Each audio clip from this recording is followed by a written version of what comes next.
आओ, new economic policy 1991, इसके अंदर बेसिकली एलपीजी आया था। न्यू इकोनॉमिक पॉलिसी लाने के जो रीजंस थे वो 5-6 रीजंस थे। पहला था इन्फ्लेशन।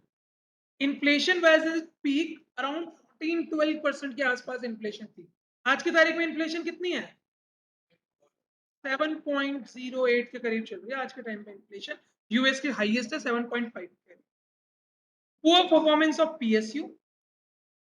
जो हमारे पीएसयूज थे वो काम वाम कुछ नहीं कर सकते थे, डेट ट्रैप बन रखे थे, ह्यूज बर्डन थे ऑन द गवर्नमेंट। ठीक है, और रेड टेपिंग होती थी उनके अंदर और करप्शन थी, इस वजह से उनको हटाना था हमें। Fall in foreign reserve. जो हमारा फॉरेन रिजर्व था वो फॉल हो चुका था। विदेश से कुछ भी सामान खरीदना था उसके लिए पैसे चाहिए होते थे डॉलर में। डॉलर में खरीदोगे ना, विदेश से खरीदोगे तो वो खत्म हो चुका था। कितना रह गया था? सिर्फ 2 वीक का रह गया था टू इम्पोर्ट एसेंशियल गुड्स। सिर्फ 2 वीक का रह गया था एसेंशियल आइटम के लिए। Basically oil. ऑयल खरीदने के लिए 2 हफ्तों तक का पैसा बचा था। 2 हफ्तों के बाद हम आउट ऑफ रिजर्व हो जाते हैं। Fourth, high burden of debt. Debt का हाई बर्डन था, बहुत कर्जा चढ़ा हुआ था, इसलिए और कर्जा लेने जा चुके हम। 7 बिलियन का और ले आए। कर्जा बहुत था हमारे ऊपर। कर्जा था, इस वजह से हम पॉलिसीज में चेंज लेके आए ताकि प्राइवेट सेक्टर आए और वो संभाले, उस कर्जे को हटवाए। वर्ल्ड बैंक और आए। Deficit of BOP.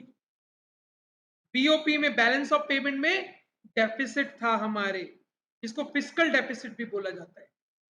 Fiscal deficit कब होता है? जब गवर्नमेंट का एक्सपेंडिचर ज्यादा हो देन इट्स सेविंग या अर्निंग, जो भी कह सकते हैं।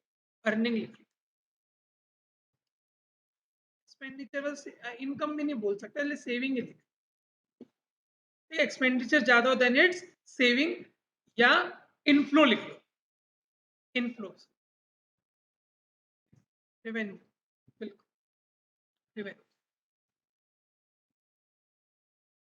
ये सारे के सारे हमारे रीजंस थे जिसकी वजह से हमने न्यू इकोनॉमिक पॉलिसी लेके आए। न्यू इकोनॉमिक पॉलिसी लाने के लिए किसके पास गए हम? आईएमएफ और वर्ल्ड बैंक। लिख लो, आईएमएफ और वर्ल्ड बैंक। वर्ल्ड बैंक का दूसरा नाम आईबीआरडी। आ सकता है 1 मार्क्स का। वर्ल्ड बैंक को आईबीआरडी भी बोलते हैं। Full form international bank and development. International bank for reconstruction and development. Reconstruct और डेवलप करने के लिए इकोनॉमी को आईबीआरडी बना हुआ है, जिसको वर्ल्ड बैंक भी बोला जाता है। कितना पैसा लेके आए इनसे? 7 बिलियन $7 बिलियन लेके आए थे हम इनसे। और उस वक्त हमारे फाइनेंस मिनिस्टर श्री मनमोहन सिंह जी थे। ठीक है, नहीं भी रिकॉर्डिंग है ना। मनमोहन सिंह जी थे हमारे उस वक्त 1991 में।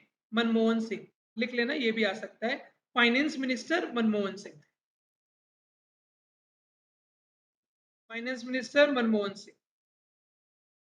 लोन देने के लिए इन्होंने 3 शर्तें रखी, जिसको हमने आगे आके एलपीजी बोला।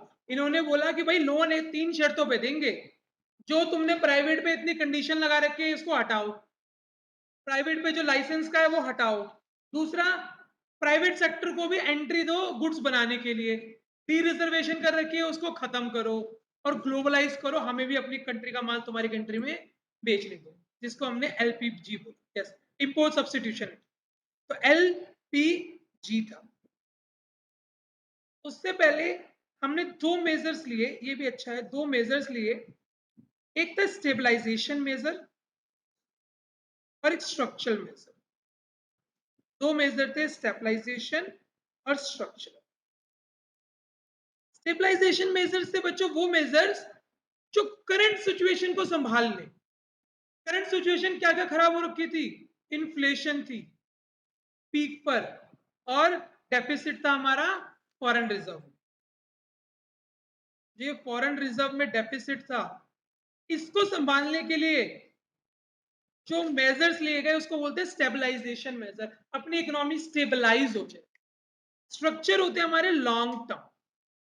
Privatisation is a long term, लंबे समय में। ये थोड़ी कि सारी गवर्नमेंट आज ही बेच दें, धीरे धीरे धीरे आज भी बिक रही है, अभी LIC बिकी है, एयर इंडिया बिकी है, टाटा को, इट इज अ प्राइवेटाइजेशन। तो इधर स्ट्रक्चरल में लिबरलाइजेशन, प्राइवेटाइजेशन, ग्लोबलाइजेशन। लिबरलाइजेशन में क्या था हमने, removal of entry and access, इसके अंदर हमने यही करा था ना। हमने 1990 से लेके 1991 में अपनी इकोनॉमी में इंडस्ट्री को सेव करने के लिए क्या लगाया था, इंडस्ट्री को बचाने के लिए क्या करा था हमने। देखो मैं बताता हूँ, तीन चीजें लगाई थी ब्रिटिशर्स ने, तीन चीजें खराब करी थी, ऐसे याद रखना, एग्रीकल्चर, आपका इंडस्ट्री और फॉरेन ट्रेड। कैसे खराब करी थी, एग्रीकल्चर पे जमींदार सिस्टम लगा दिया था और कमर्शलाइजेशन आउटलुक कर दिया। इंडस्ट्रियल सेक्टर में क्या करा था उन्होंने, डी इंडस्ट्रियलाइजेशन लगा था। डी इंडस्ट्रियलाइजेशन में इंपोर्ट और एक्सपोर्ट के ऊपर कंडीशन लगाई थी टैरिफ से, और फॉरेन ट्रेड के अंदर भी टैरिफ का रोल था और मोनोपोली कंट्रोल। तीन चीजें से बर्बाद करी थी। 1947 में जब देश आजाद हुआ टिल 1990 गवर्नमेंट ने इनके ऊपर क्या क्या स्टेप लिए। एग्रीकल्चर में ये स्टेप लिया गया था, जमींदार को हटाओ और लैंड सीलिंग को लेके आओ। और फिर एग्रीकल्चर से रिलेटेड, ये तो लैंड से रिलेटेड हो गया, और एग्रीकल्चर से रिलेटेड ग्रीन रिवोल्यूशन लेके आ। इंडस्ट्री को बचाने के लिए गवर्नमेंट ने क्या करा, IPR 1956 लेके, शेड्यूल ए, शेड्यूल बी, शेड्यूल सी, 17, 12 और सारी की सारी इसमें लाइसेंस लेके आई। लाइसेंस के बाद रिजर्वेशन लेके आई, बिल्कुल रिजर्वेशन, हाँ जी, वो अभी आएगा, आएगा। फॉरेन ट्रेड को बचाने के लिए इंपोर्ट सब्स्टिट्यूशन लेके आई, टैरिफ लेके आई और कोटास लेके। अब जमाना आ गया 1991 का, अब दोबारा से चेंजेस आने की जरूरत। ये चैप्टर 1 था, ये चैप्टर 2, सिंपल सिंपल सी बातें हैं, तीनों चीजें हटाना तो पड़ेगा ना उसको। अब आया हमारा लिबरलाइजेशन। सबसे पहले लिबरलाइजेशन के अंदर हमने एंट्री और एग्जिट को हटाया, जो भी इंडस्ट्री पे रिस्ट्रिक्शन थी ना वो सारी की सारी हटाई। तो सबसे पहले इसकी थी industrial sector reform. Industrial sector reform करा, क्या क्या करा इसके अंदर, लाइसेंस सिस्टम को हटाया, IPR को हटाया, छोटा छोटा लिख रहा हूं बिल्कुल बस मैं, डी रिजर्वेशन करा, और एक आपका एक्ट बना हुआ था monopoly and restrictive trade practices, MRTP, इसको हटाया, MRTP को, और इसकी जगह क्या लेके आए, कंपटीशन एक्ट 2002, कंपटीशन एक्ट 2002 100% ये लेके आ गए। तो ये था इंडस्ट्रियल सेक्टर रिफॉर्म के अंदर।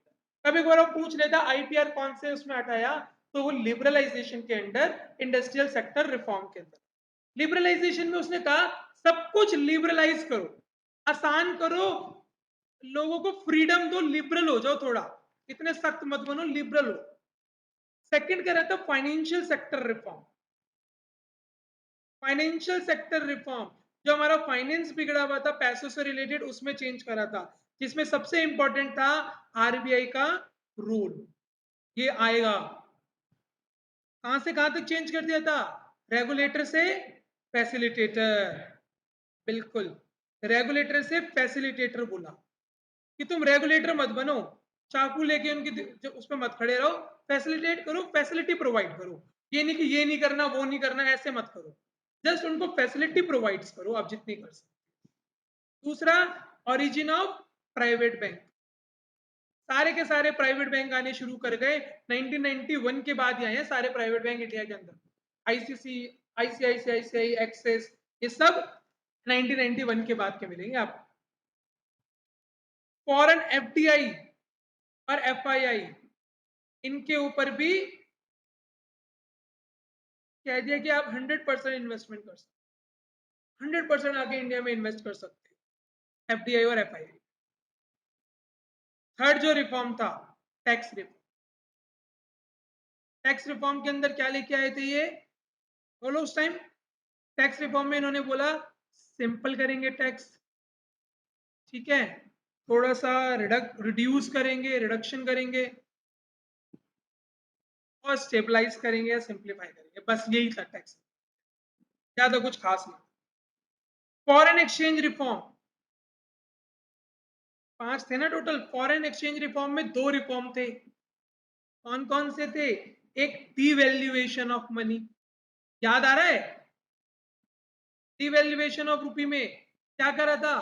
जब आप डेलिबरेटली अपने पैसे की कीमत गिराते हो, डेलिबरेटली गिराई थी पैसों की कीमत उस वक्त एक्सपोर्ट को एक्सट्रैक्ट करने के लिए, बिल्कुल, ताकि हमारे से एक्सपोर्ट ज्यादा हो और इंपोर्ट कम हो, लोग हमसे ज्यादा खरीदे क्योंकि सस्ता मिले। और दूसरा, फिक्स एक्सचेंज को फ्लोटिंग एक्सचेंज पे ले गए, फिक्स एक्सचेंज को फ्लोटिंग एक्सचेंज पे ले। दिव्या नोट करनी है बातें, मिलेंगी नहीं ये बातें। 5 मिनट में चैप्टर रिवाइज कर सकते हो, फिर सारे एमसीक्यू सॉल्व हो जाएंगे। And last is trade and investment, बस इसमें इन्वेस्टमेंट बूस्ट करें, ट्रेड एंड इन्वेस्टमेंट पॉलिसी। यहां से वो क्वेश्चन इस तरह से रेस करेगा कि बताओ आरबीआई का रूल रेगुलेटर से फैसिलिटेटर कौन से रिफॉर्म में किया गया था? इंडस्ट्रियल, फाइनेंशियल, टैक्स या foreign? Financial. Fix exchange rate floating कब चेंज करा था? फॉरेन एक्सचेंज रिफॉर्म में करा था 1991 के बाद। टैक्स रिफॉर्म में आपका सिंप्लीफिकेशन हो रही है, जीएसटी लेके आ रही है गवर्नमेंट, वो किस टाइप का रिफॉर्म है? It is a tax reform. अब वो ये भी दे सकता है, क्या वो लिबरलाइजेशन का पार्ट है, प्राइवेटाइजेशन का पार्ट है, ग्लोबलाइजेशन? तो ये भी पता होना चाहिए वो लिबरलाइजेशन का पार्ट है, क्योंकि ये सब लिबरलाइजेशन, ये भी पता होना चाहिए, कई बच्चे वहां फंस जाएंगे। वो बोल देगा कि जीएसटी आया लिबरलाइजेशन की वजह से आया, प्राइवेटाइजेशन या ग्लोबलाइजेशन। बच्चा सोचेगा अरे ये तीनों की वजह से तो आया ही नहीं है, नन ऑफ दीज लगा देगा। वो लिबरलाइजेशन है टैक्स रिफॉर्म के अंदर। आ जाओ प्राइवेटाइजेशन। प्राइवेटाइजेशन में क्या करा था हमने? सारी पीएसयू को प्राइवेट करो, बस सिंपल सी बात है, डिस इन्वेस्टमेंट,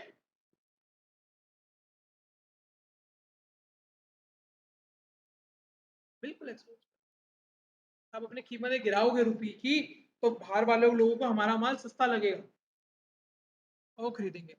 इंडिया का इस वक्त सबसे रुपये सबसे वीक चल रहा है, सबसे वीक चल रहा है।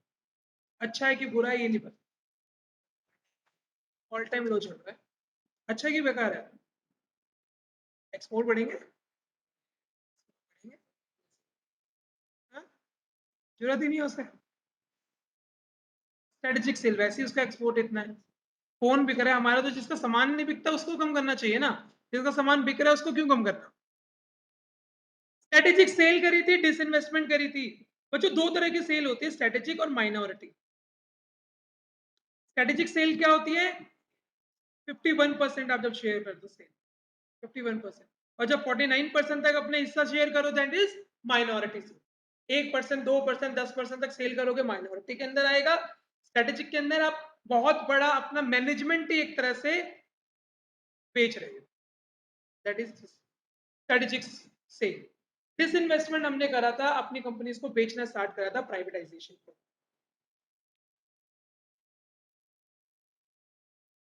एटॉमिक, रेलवे एटॉमिक,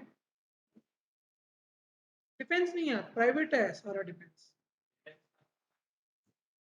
सब प्राइवेट हो चुका है डिफेंस।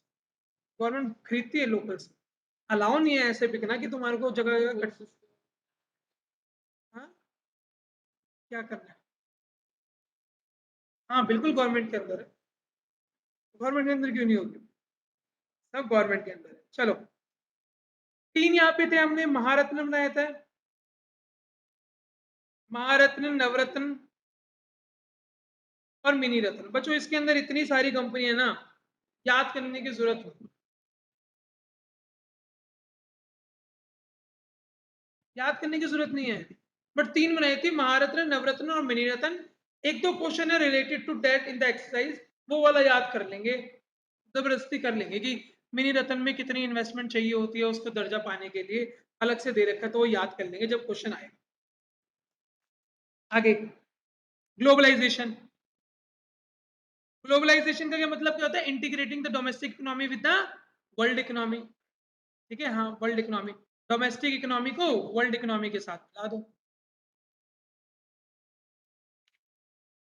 ग्लोबलाइजेशन का इम्पैक्ट, मैं बोल तो रहा हूँ, इतना कहाँ याद करते हो? क्या देखो, पक्का तो मैं कह नहीं सकता। महारत्न में 10 है, नवरत्न में 14 है। कहाँ तक याद करोगे, कहाँ तक याद करोगे? इंडियन ऑयल तुम्हारा महारत्न में, स्टील, बेल सब महारत्न में आएगा। ये तुम्हारा मिनी रत्न में आता है। अब इतना कहाँ याद करोगे? नवरत्न में भारत इलेक्ट्रॉनिक लिमिटेड लिख लो, लिख लो यार, दो बच्चे लिख लो, चलो इस बच्चे ने बोला है तो इसके लिए लिखा। इंडियन ऑयल कॉर्पोरेशन, देखो तुम्हें घुर रहा है। SAIL, steel authority of India limited, Bharat electronic limited,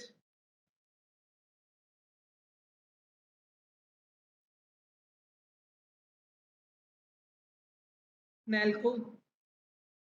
अब वो कुछ भी पूछ ले, मैं कहाँ से कहाँ, मैं भी नहीं बता पाऊंगा, कोई भी टीचर नहीं बता पाएगा। कौन इतना याद रखेगा? इतने सारे हैं। इसने एक एयरपोर्ट वाला पूछा था, वो लिख लो, एयरपोर्ट अथॉरिटी ऑफ इंडिया।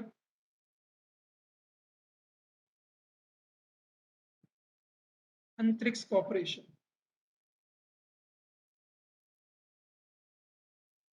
जादू को ढूंढा जाता है अंतरिक्ष कॉर्पोरेशन। किसको? कहाँ डिटेल मिला? तीनों का अलग अलग, अभी मैं कहता था क्वेश्चन आएगा कि किस बेसिस पे डिवाइड करा था, कितनी, नहीं नहीं, सेल्स कितनी, इनके टर्नओवर है, कितना प्रॉफिट कमा रहा है। पिछले ऐसे रूल्स है, पिछले 3 साल के अंदर ही अगर इनका प्रॉफिट 10 करोड़ रुपए से किसी भी साल में ज्यादा हुआ तो उसको मिनी रत्न बोला जाएगा। ऐसे करके इसको डिवाइड करा था, इतना कुछ जानने के लिए। अभी भी है, अभी भी इनका दर्ज है। अब इनका रूल चेंज होगा, बिल्कुल चेंज होगा। ग्लोबलाइजेशन के इम्पैक्ट की वजह से हमारी इंडिया को एक बहुत बड़ा चांस मिला outsource. Due to globalisation outsourcing आया हमारे। आउटसोर्सिंग इंडिया के लिए बहुत बढ़िया है और इंडिया के लिए बेस्ट है। किस रीजन से बताओ? चीप लेबर, स्किल्ड लेबर भी कर दो, ये चीप भी और स्किल्ड भी है। एडवांस इंफ्रास्ट्रक्चर है वही इंडिया का, चलो मान लिया, मान लिया यार। लिख दो यार, गवर्नमेंट की बुराई थोड़ी करेंगे, एडवांस इंफ्रास्ट्रक्चर है, चलो।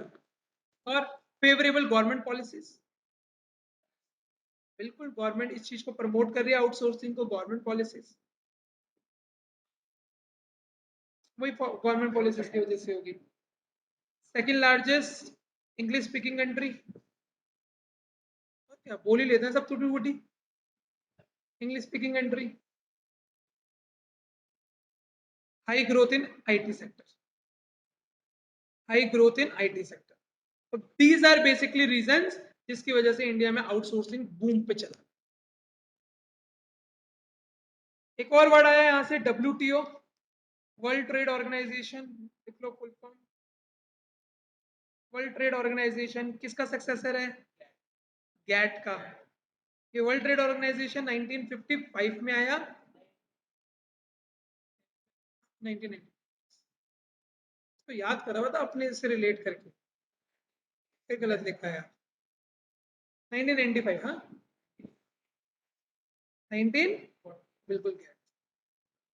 1948 में इससे पहले गैट था, जिसकी फुल फॉर्म थी general agreement for trade and tariff, agreement for trade and tariff, बिल्कुल 23 कंट्रीज,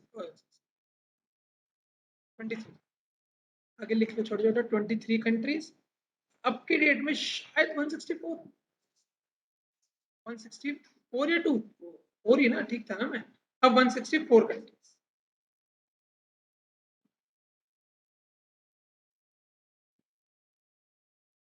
एक ऐसा क्वेश्चन आया था लास्ट ईयर बोर्ड एग्जाम में कि GATT is the successor of WTO, true और फॉल्स? याद रखना, WTO is the successor, GATT नहीं है। हाँ, इसका डब्ल्यूटीओ का headquarter Switzerland, Geneva, headquarter. Spelling अभी तो मैं गूगल से देख के बता था, तो जेनेविया।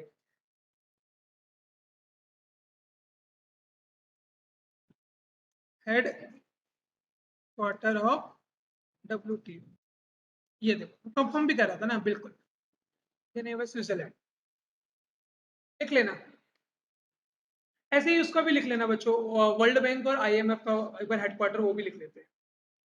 लिख लो साइड में, लिख लो, देख लेते हैं। वर्ल्ड बैंक, वर्ल्ड बैंक का है वॉशिंगटन DC US। लिख लो वर्ल्ड बैंक का वॉशिंगटन DC US।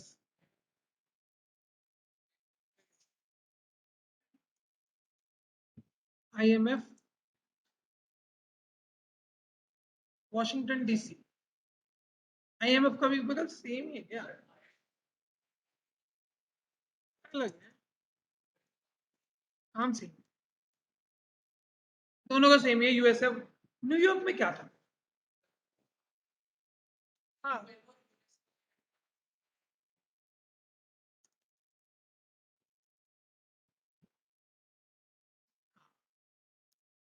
आते आ रहे हैं, कमाल कर दिया, जीनियस है जीनियस। चलो WTO हो गया। WTO में कौन कौन से ट्रेड होते हैं, मल्टीलेटरल और बायलेटरल, इसमें कुछ बताने की तो इतनी खास जरूरत है नहीं। लिख लो बायलेटरल और मल्टीलेटरल।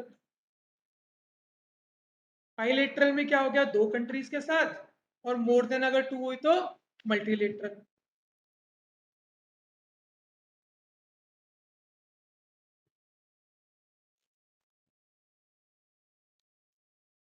बहुत जल्दी खत्म हो जाएगा चैप्टर, तो थोड़ा सा रह गया। मेरिट्स ऑफ LPG और डीमेरिट्स ऑफ LPG।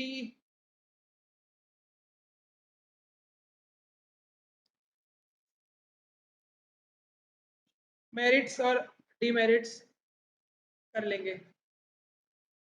मेरिट्स और डीमेरिट्स में तो कुछ खास नहीं है। डिमोनेटाइजेशन, डिमोनेटाइजेशन 8 नवंबर 2016 को आया, डेट याद रखना। बेसिक इसको जो बोला जाता है, this is a tax administrative measure, tax administrative measures बोला जाता है। बाकी तो इसमें बहुत सारी चीजें थी, बट बेसिकली इसको टैक्स एडमिनिस्ट्रेटिव मेजर के नाम से बोला जाता है। इसके अंदर जो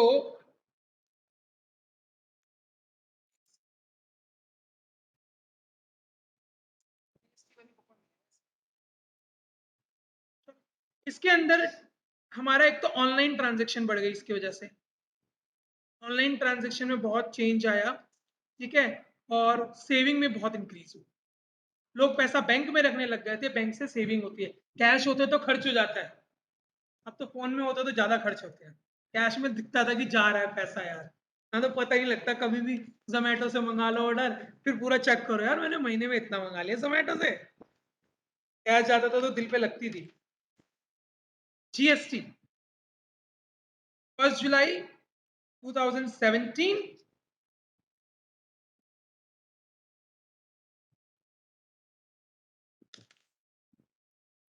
make in India 2040, make in India 2040। चलो बस उतने निकालो।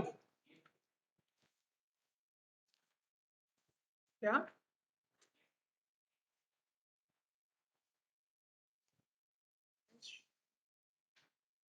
GST का रेट स्लैब लिख लो, कौन कौन से होते हैं, और GST में कितने टैक्स मर्ज हुए थे, दो तीन नाम याद कर लो यार, वो ये नहीं पूछेगा वैट मर्ज हुआ था, एक्साइज ड्यूटी, अब एक्साइज ड्यूटी नहीं, दो टैक्सेस मर्ज इन GST, GST नहीं GST। देखो central tax, GST service tax, central excise duty, हाँ गई थी सेंट्रल एक्साइज ड्यूटी, और सर्विस टैक्स भी गया था, सर्विस टैक्स GST में गया था। आजकल डिबेट चल रही है सर्विस टैक्स पे, रेस्टोरेंट वाले चार्ज नहीं करते, उस हटा दिया ना, हटा सकते हैं। हाँ हाँ हाँ, इसने नहीं देखा। ये दो टैक्स के नाम लिख लेना, service tax that is merge in GST and your central excise duty, और वैट, वैट जरूर लिख लेना। एक बच्चे ने पूछा how many taxes merge in GST, ये तो गूगल भी नहीं बता रहा। वो तो 2 ही दिखा रहा है। छोड़ो।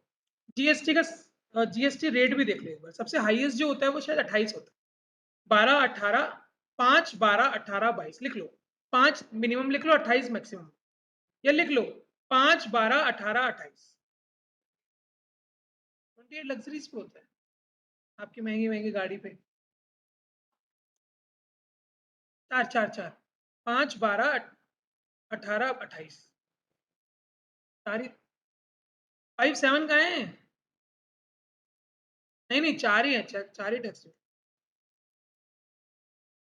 दोनों अलग चीज होती है बिल्कुल। इंपोर्ट ड्यूटी, पहले इंपोर्ट ड्यूटी पे करेगा फिर जीएसटी पे करेगा। आ जाओ, तभी तो बाहर के देश के गुड्स हमारे महंगे होते हैं। सुजुकी की कार सस्ती क्यों होती है? घटिया क्वालिटी और इंडियन कंपनी।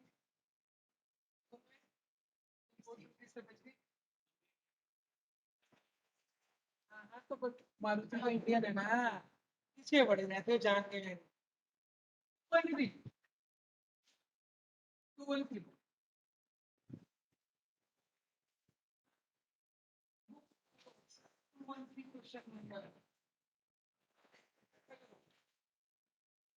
213 question number. कहते हैं economic survey of India is publish by ministry of finance. रट्टा मार लेना।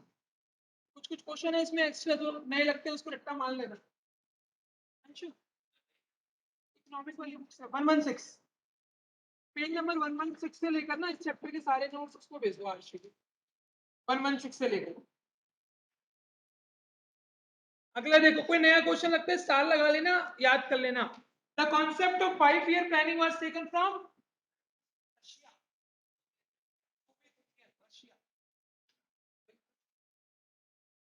NITI Aayog replace planning commission and NITI Aayog stand for transforming India. देखो इसमें और तुम्हें फंसा रहा है। और याद रखना, which of the following was the objective of last 5 year plan? जो लास्ट था सस्टेनेबल डेवलपमेंट, आरएन ने पूछा था, बताया था मैंने। सस्टेनेबल डेवलपमेंट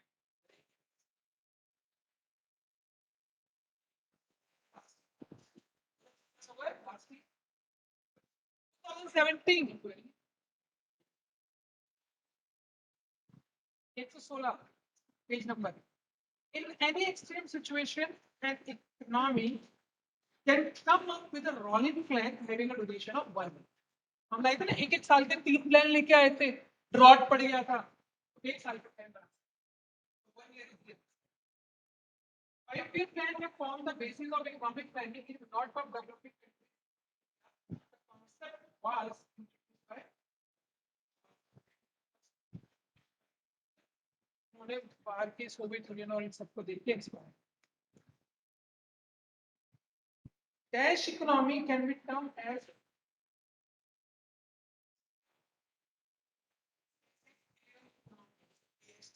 लीडरशिप है।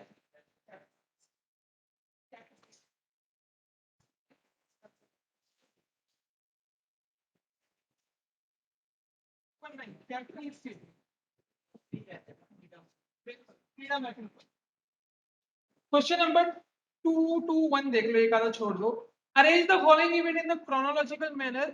कॉन्स्टिट्यूशन ऑफ कार्वे कमेटी, ये 19।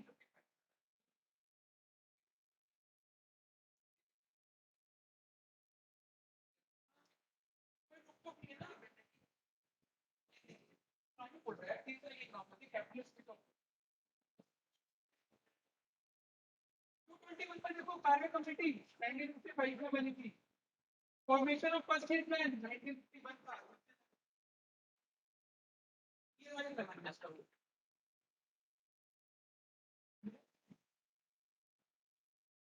एस्टैब्लिशमेंट ऑफ प्लानिंग कमीशन कितनी गलती कर रही है? प्लानिंग कमीशन पहला प्लान बन गया था 1951 में।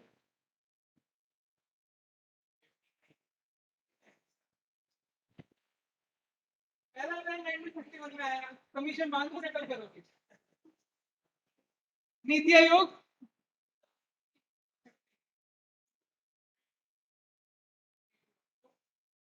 ठीक है।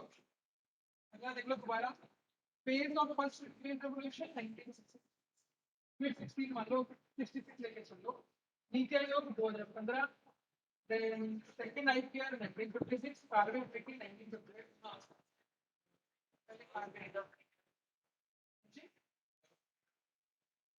60s में होते हैं, पर 1960 लगाना चाहिए आखिरी में। हाँ दूसरे चैप्टर में भी 30 इसमें है, पहले दूसरा तीसरा चैप्टर तीनों इसमें मर्ज, क्या लेके चलते हैं।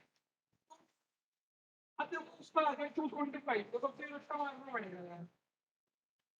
First 5 year plan, second 5 year plan किसके ऊपर था, फिफ्थ किस पे था, सेवंथ।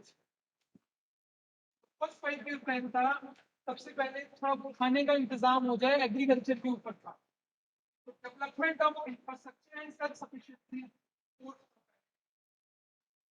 सेकंड जो था हमारा, वो इंपोर्ट सब्सिट्यूशन, अपनी इंडस्ट्री डेवलपमेंट,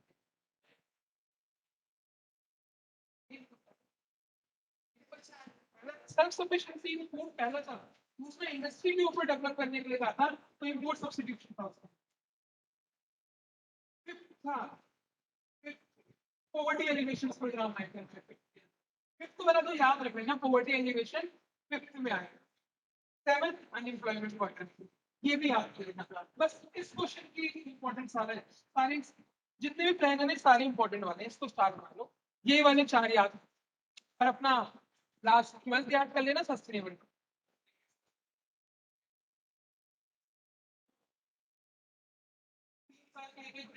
याद नहीं होता 1951 से कौन,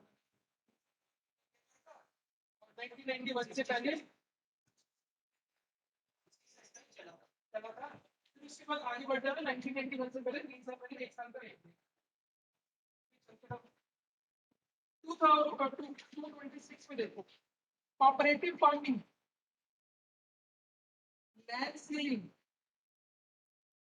tenancy reform और market से दो तो पकड़ ही सकते हो, मार्केट सरप्लस का हो गया पोर्शन ऑफ एग्रीकल्चर, सेकंड वाला लैंड सीलिंग का हो गया फिक्सिंग द मैक्सिमम प्राइस, ए का हो गया फोर्थ, ए का फोर्थ हो गया,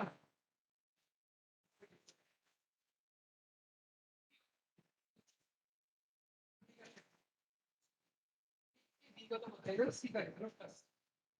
Legislation enacted after 1947 to regulate the limit of rent, and इसके लिए तो ये बनेगा रेंट से। 228 schedule of IPR A 17 industry, schedule B में 12, शेड्यूल सी में remaining industry, industrial policy registration 1948 divided the industry into 4 categories. Clear है, कौन सा हुआ, फोर्थ पार्ट हुआ, फोर्थ पार्ट हुआ, फोर्थ पार्ट उसका 229 देखो, फर्स्ट 5 ईयर प्लान 51 से 56, NITI Aayog 15, last 5 year plan 12 से 17, प्लानिंग कमीशन 1950। आगे देखो, अब आया है अगले चैप्टर से 230 से, which is not a reason for economic reform, high fiscal deficit था, बर्डन था, राइज इन फॉरेन एक्सचेंज नहीं, fall in foreign exchange, government किसके पास गई पैसा लेने, IMF and world bank, India कितने का लोन लेके आई, 7 बिलियन का। उस वक्त द डैश गवर्नमेंट, किसकी गवर्नमेंट थी, किसकी सरकार थी, नरसिम्हा राव, बिल्कुल, फाइनेंस मिनिस्टर मनमोहन थी, ये तो अलग क्वेश्चन आ गया, नरसिम्हा राव याद रहना चाहिए तुम्हें। आगे पूछता है फाइनेंस मिनिस्टर कौन था, Manmohan Singh. The set of measure announced in NEP can be divided into two parts, structural or stabilization. D part. Dash reform refers to a short term stabilization, short term, अभी को संभालो बस, और लॉन्ग टर्म कौन सा हो गया, structure. Identify which of the following is not a structural, जो जल्दी वाली चीज को ठीक करने के लिए नहीं होगा, ट्रेड एंड कैपिटल रिफॉर्म धीरे धीरे होते रहेंगे, इंडस्ट्रियल होते रहेंगे, fiscal is a stabilization reform not a structural. Fiscal में अपने डेफिसिट ठीक करना है, वो तो जल्दी से ठीक करना है ना, तो fiscal correction. 239 which of the following was not a macroeconomic stabilization reform,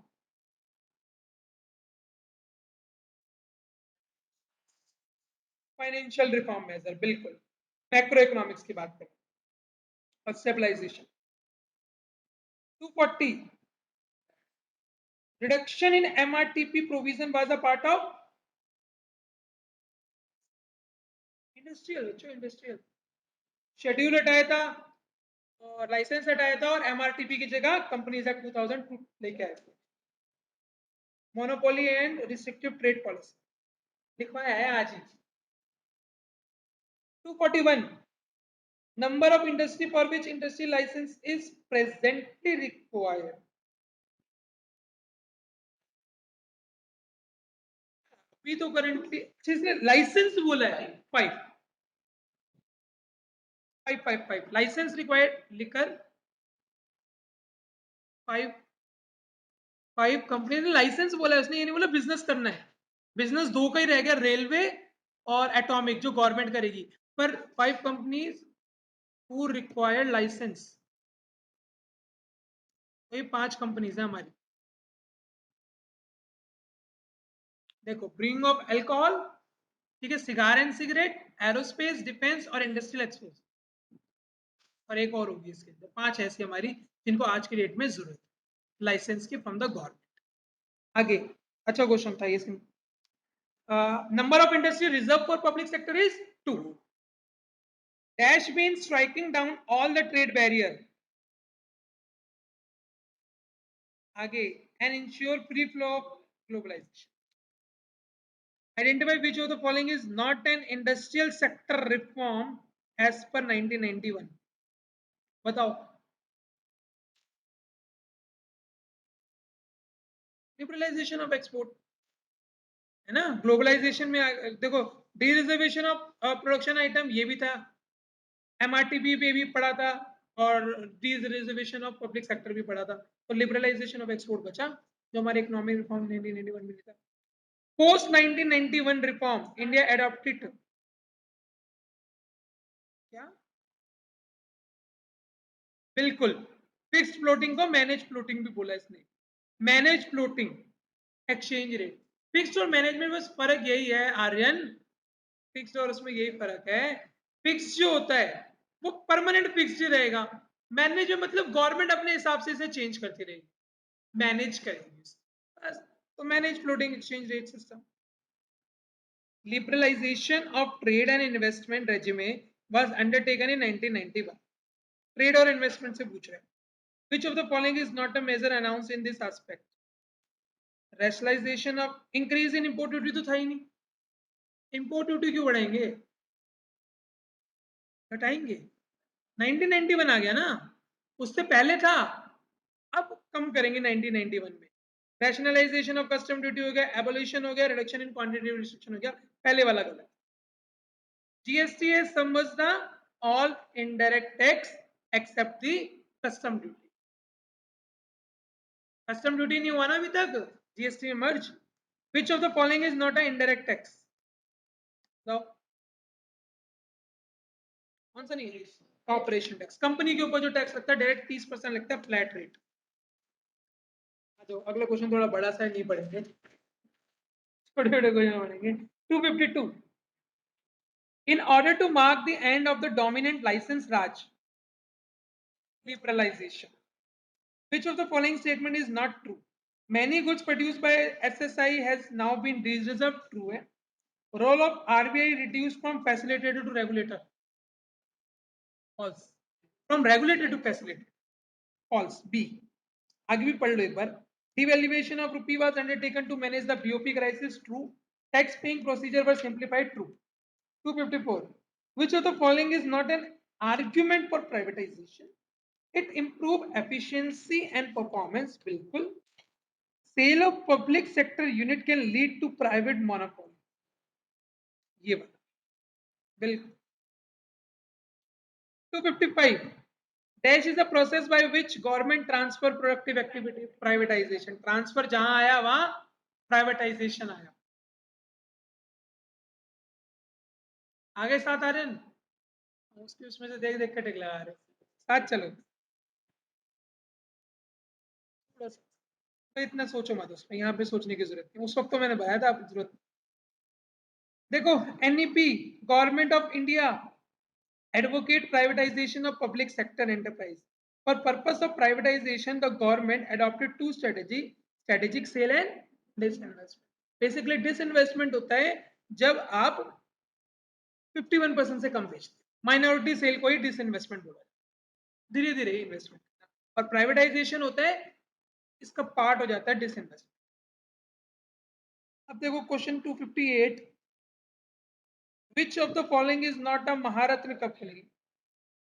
अब बताओ कहाँ से इतना याद करेंगे, देखो ऐसे क्वेश्चन करने रट्टा मारना है तो ये रट्टा मार लो, वैसे तो भारत इलेक्ट्रॉनिक लिमिटेड है, नॉट अ पार्ट। सेल थी, कोल थी, भारत हैवी इलेक्ट्रिक थी, एक हो जाएगी।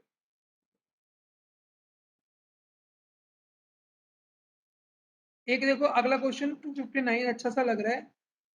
अब plurilateral trade agreement is a trade between a limited number of country. Multilateral पढ़ा था, बायलेटरल पढ़ा था, ये आ गया प्लूरेटरल। इसमें लिमिटेड नंबर ऑफ कंट्रीज के साथ ट्रेड करते हैं, लिमिटेड नंबर ऑफ कंट्रीज।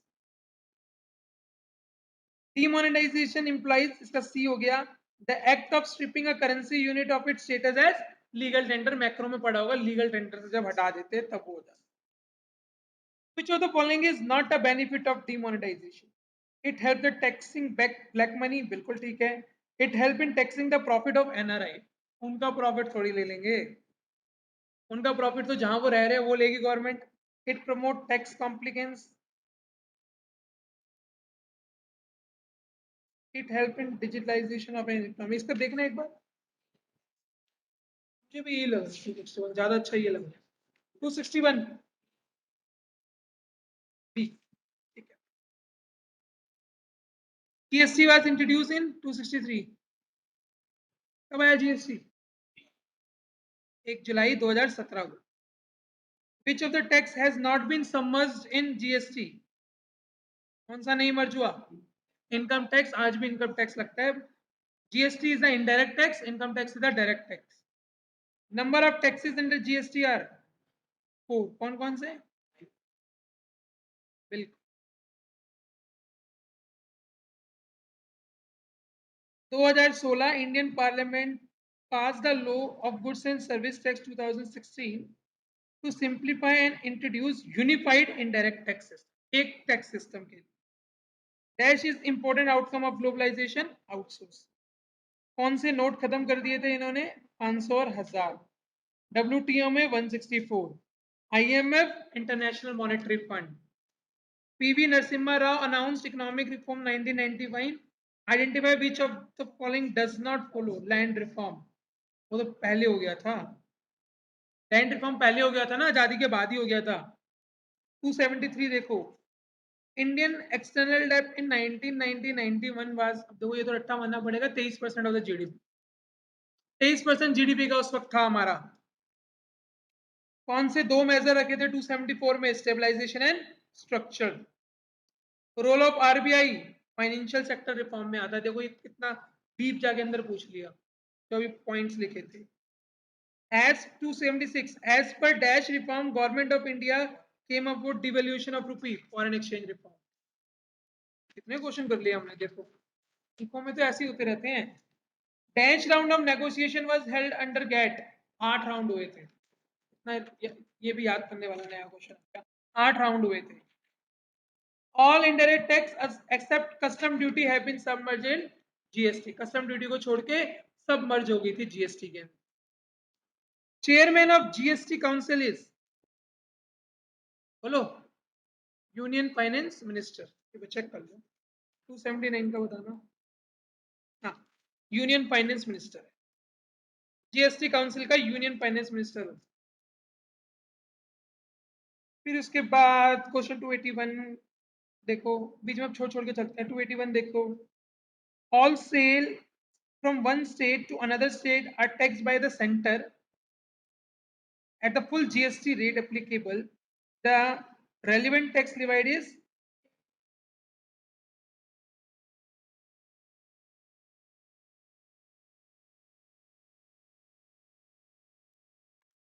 थोड़ा सा बता देता हूँ। देखो दो दो तरह की हमारी सेल परचेज होती है, इंटर स्टेट और इंट्रास्टेट। देख लो ईमान, इंटर स्टेट में क्या होता है, एक स्टेट से दूसरी स्टेट में, यानी बिल्कुल इंटर कर देते हैं। आपने सुना होगा ना इंटर कास्ट मैरिज, एक कास्ट के दूसरी कास्ट के साथ मैरिज। ऐसे इंटर स्टेट का मतलब एक स्टेट का दूसरे स्टेट के साथ। तो इसके अंदर जो बच्चों टैक्स आता है वो कौन सा आता है, कौन सा टैक्स लगता था, आईजीएसटी। क्या होता था मैं आपको बताता हूँ, जैसे देखो ये हरियाणा वाला है और ये दिल्ली वाला है। हरियाणा वाले ने दिल्ली को सामान बेचा, अब हरियाणा वाला बोलेगा भैया इस पे जो टैक्स आ रहा है मेरी गवर्नमेंट को मिलेगा। दिल्ली वाला कह रहा है माल मैं खरीद रहा हूँ, मेरी मेरे सरकार को, यानी मेरी दिल्ली में होना चाहिए टैक्स का पैसा, मैं खर्च करूंगा। दोनों में डिबेट चलती है। तो सरकार ने बोला देखो भैया जितना भी पैसा होगा सारा का सारा मोदी सरकार को मिलेगा, ना हरियाणा सरकार को मिलेगा ना दिल्ली सरकार, मोदी सरकार पे जाएगा, सीधा गवर्नमेंट को जाएगा, सीधा इंटीग्रेटेड सारा टैक्स हो गया इसके अंदर। अब इससे क्या होता है, मोदी कहता है भाई मैं तुमको भी तो पैसा देता हूँ ना हर साल खर्च करने के लिए, तो दोनों में मैंने डिवाइड किया। अब जब आप विद इन स्टेट बेचोगे, दिल्ली टू दिल्ली बेचोगे, तो गवर्नमेंट दो टैक्स लगाती है, सीजीएसटी और एसजीएसटी। एक लगाती है सेंटर, यानी कि जो आधा टैक्स है वो सेंटर को मोदी को जाएगा और आधा जाएगा स्टेट। तो इस हिसाब से गवर्नमेंट ने टैक्स को बांटा, यहाँ पूरा ले लेती है। और अगर विद इन आप स्टेट दिल्ली टू दिल्ली बेच रहे हो तो आधा तुम्हारा टैक्स रहेगा, आधा मेरे पास आएगा मोदी के पास। तो क्वेश्चन क्या था, कहाँ पे था क्वेश्चन, कौन सा था ये, 281। कहता है कि all sales from one state to another are tax by the central, बिल्कुल ठीक है, as the full GST rate applicable. 20% है तो 20 पूरा का पूरा ये खाएगी। यहाँ पर क्या होता था, 20 है तो 10 इसका 10 इसका। The relevant tax levied is inter state GST. Inter state हो गया, देखो इंटर स्टेट जीएसटी, क्लियर है, स्टेट टू स्टेट चल रहा है। 282 देखो, that sector did not receive as much attention from the government as it deserved, tertiary sector. The enterprise which have made profit continuously for the last 3 years have an earned net profit of 30 crore or more in one of the 3 years with a positive net worth categorized as mini Ratna. Unicorn में डाला हुआ है, आजकल तो unicorn का trend चल रहा है।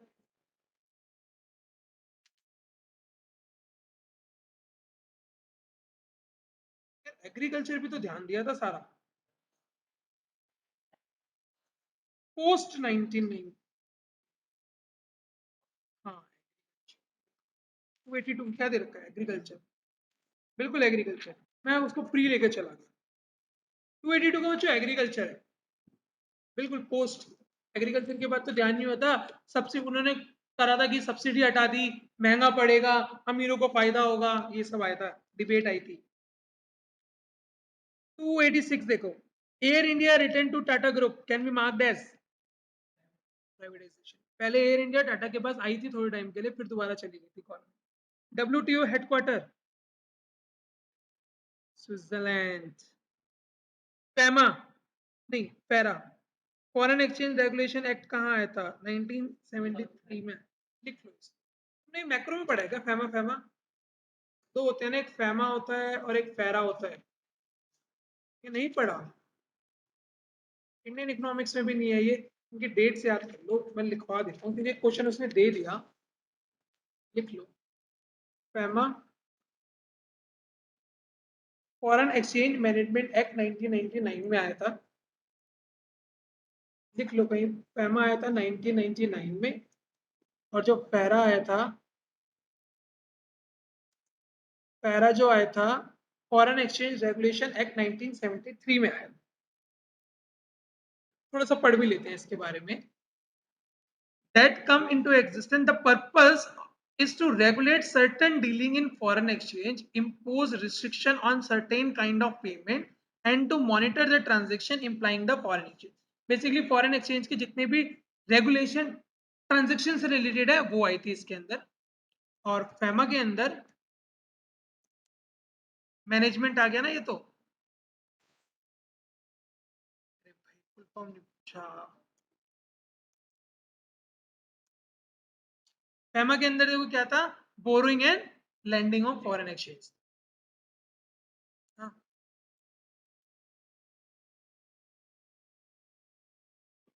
290 देखो, tenancy reform and abolition of intermediary is a land reform.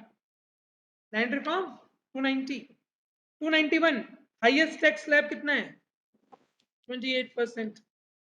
New 293 देखो, new economic policy of government has distorted the production structure by encouraging the production of luxury goods and superior consumer goods at a cost of mass consumption goods which can be referred to consumerism।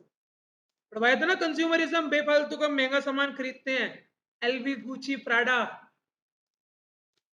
चलो हाँ बस, बस एक बच्चे ने कहा बस तो बस, बंद कर दी। देखो तुम्हारी मैं कितना सुनता हूँ, अब तुम बस टेस्ट अटेम्प्ट कर लिया करो, मेरी सुन।